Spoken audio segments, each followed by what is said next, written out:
To represent a bad thing in its least offensive light is doubtless the most agreeable course for a writer of fiction to pursue.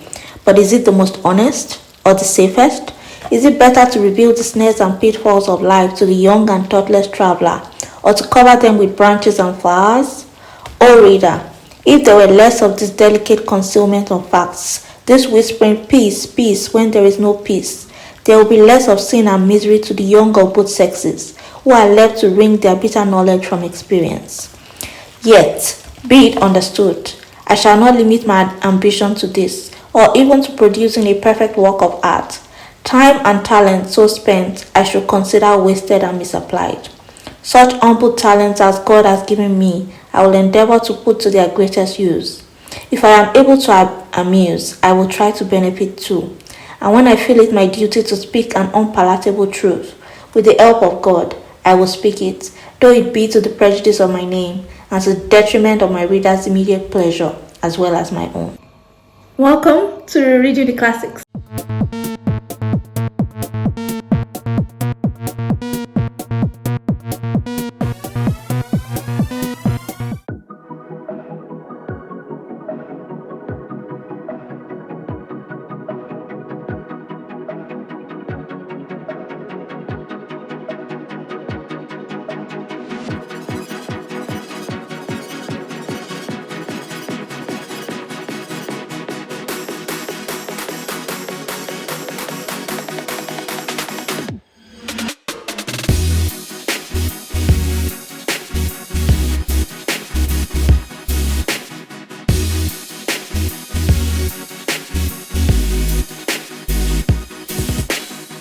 Hi, welcome back to my channel. My name is Ayo and I talk about books, K-dramas and everything in between. So if you enjoy that, please stay a while.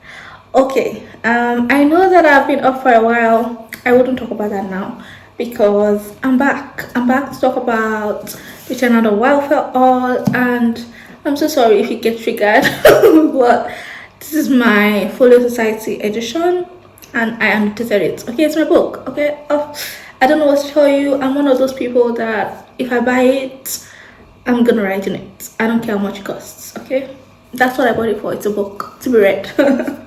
okay. So Reading the Classics is a little series that I want to do where I go back to books I read classic books I read when I was younger, and now we'll see how I feel about them. And I am starting with The Tenant of Wildfell by Anne Bronte. I read this 3 weeks ago. But I am so sorry it has taken me 3 weeks to talk about it. But don't worry, I wrote my thoughts down. And yes, I have a lot to talk about. I really have so much to talk about. And let's get into it. Let's begin. So, The Tenant of Wildfell is by Anne Bronte. Anne Bronte is sort of like the forgotten Bronte sister. I am going to be tagging Claire Fenby below because it's because of her that I read this earlier. I was going to read Jane Eyre, then read Woody Nights, then read Tenant of Wildfell. But because of Claire Fenby, and she was doing the Anne Bronte Forgotten Sister read along last month in June, and because of that I chose to read The Tenant of Wildfell. I already read Agnes Grey, I think about 2 years ago, so I did not bother reading that again. But I reread The Tenant of Wildfell because it's been about 15 years since I last read it, and I've forgotten so much about it. It's felt like a new book, and I have so many thoughts. So, The Tenant of Wildfell is about a mysterious woman who comes into town, and everybody has, stories, and she moves into this sort of dilapidated home, castle sort of. So it's called Wildfell, and she moves in there and everybody's like, so creepy, why is she in there with her son? I remember that she had a son. That's one thing I did remember from the first time, but I'd forgotten so much about the story. Anyways, I digress. And so she moves into this little town, and of course people are curious, and so they start making up stories. Apparently a landlord, Mr. Lawrence, everybody starts to think that she has something to do with him, and it's like, why is her husband, all of that, there are always stories. And so stories abound about And then it turns out they're saying, oh, she's a bad woman. And this our protagonist is Gilbert Markham, who tells the story in a letter to a friend. Who we finally come to know who the friend is at the end. The friend does not appear, it doesn't really matter. But anyway, so it's telling this story and telling him all the things that have occurred. And so we really get to know about Ellen. So the mysterious woman that moves into Wildfell Hall is Ellen Huntington. And basically this story is actually supposed to be is actually about Ellen Huntington, but the protagonist is Gilbert Markham because he's the one that tells the story. Gilbert Markham is a very annoying protagonist. I did not remember this. I forgot, but I really cannot stand him. He's a man child. Okay. I really thought I liked him when I was younger. I think I really liked him, and now I couldn't stand him. Okay, I wanted to get into the book and shake him, and shake him.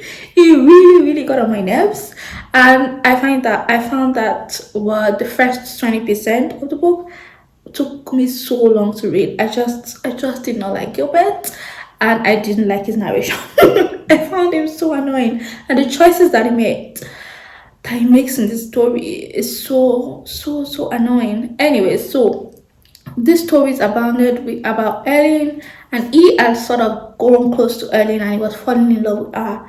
And of course, he thought, okay, so what is the truth? Is she having an affair with Mr. Lawrence or not?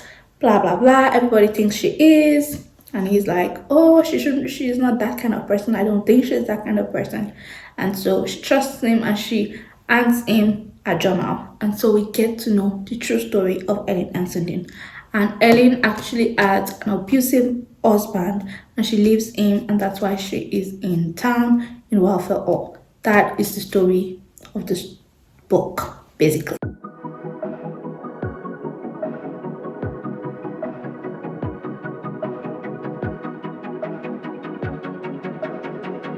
A girl's affections should never be worn unsought. Because, my dear, beauty is that quality which, next to money, is generally the most attractive to the worst kinds of men, and therefore it is likely to entail a great deal of trouble on the possessor. This is a very fascinating story. I think that is the plot. I had just told you the plot. I found it sometimes a little too long when it comes to pacing. I found the last 20% a chore to read. I just felt like we're once we're past the conflict, and I thought I was resolved. I found it very annoying to be at the denouement, and I was just like, when will this end? When will this end? Actually, I have to explain to you that I read this book in 10 hours. So I read the first 20% in about a week, and then I read the last one in a day. I started 1 p.m. and I did not end it until 1 a.m. So that is actually 12 hours. Yes, I read it in 12 hours. And by the end, I was exhausted, and I just kept thinking, when will this story end? I found it a very compelling story in the middle. But I think one thing about Anne, I found her to be a grittier, grimmer sister of Jane. She does not shy away from what she's telling us. She just will not let up. Where Jane is more subtle and everything dark appears outside of the page, Anne makes sure that we know that things are really bad for Ellen, and she documents that. She makes sure to document how abusive this man is and how annoying he is, and basically she just does not give people a gray area to run away to, and so we cannot make up anything about them. We find out that this person is horrible, and we see all the horrible things that he do. Now, Ellen Otley is a very compelling character because she has a very strong sense of self.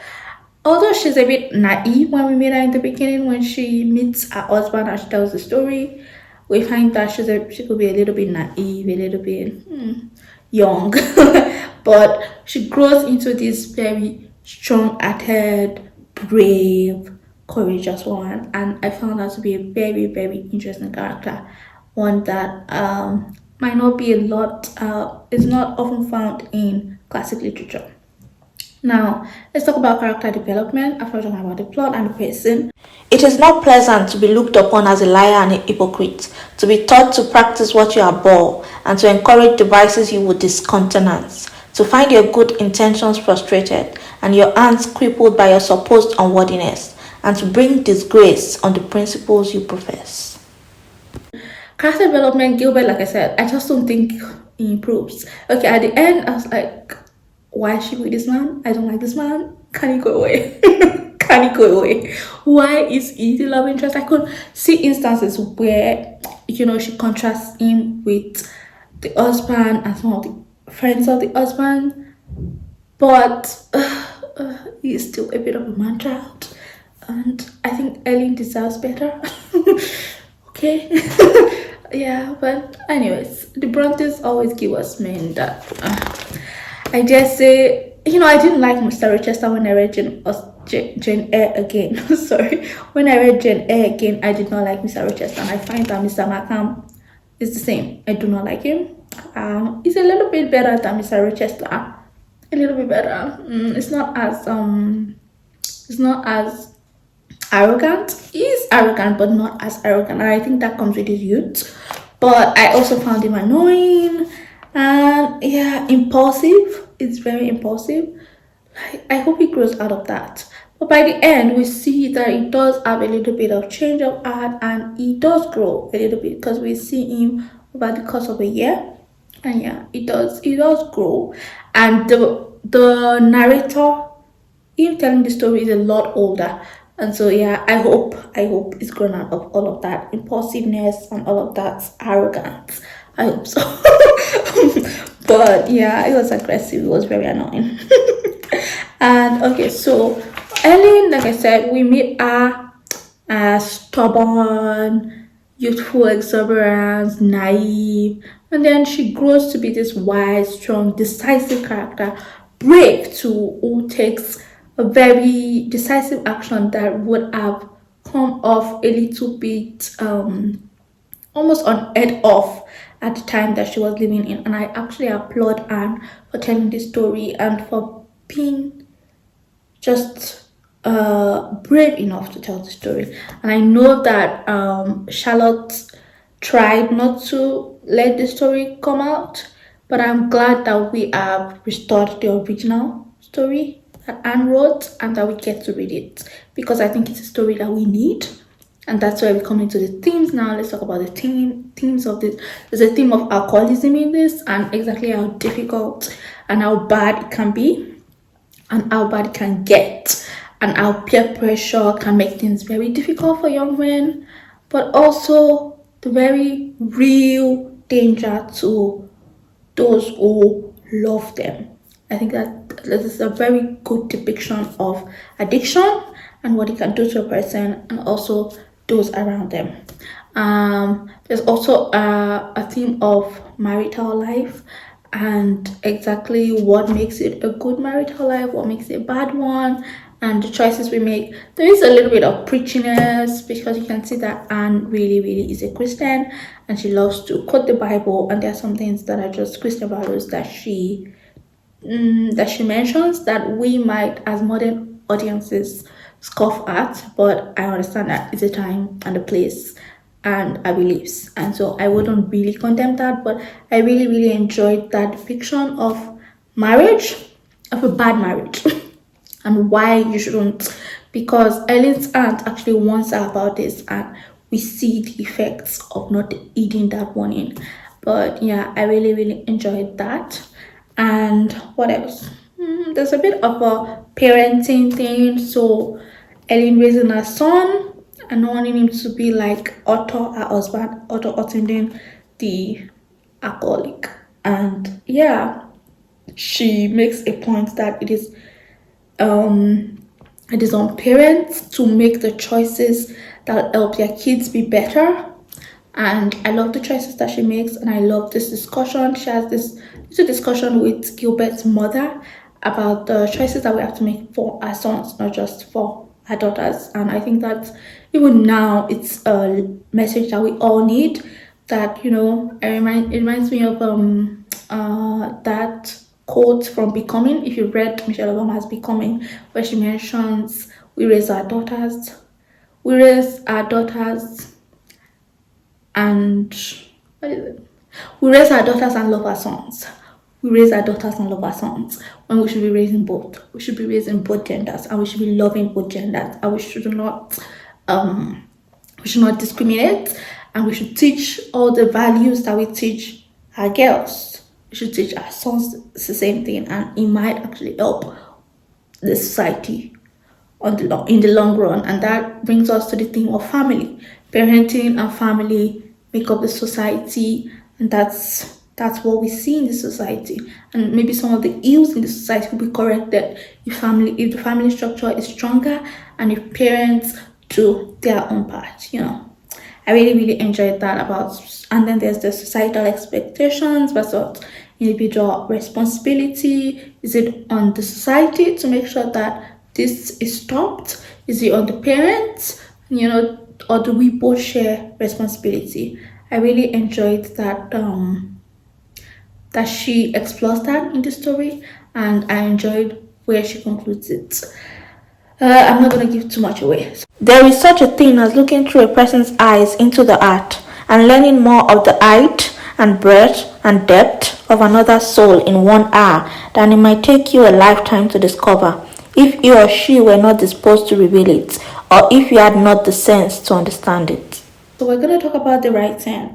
It's a very almost convoluted, convoluted narrative. So it's told in letters and journals and diaries and all of that. It's almost all over the place, but it's a bit of gothic, because I know in that era I know even Woodry Nights is the same. It's reported speech all over.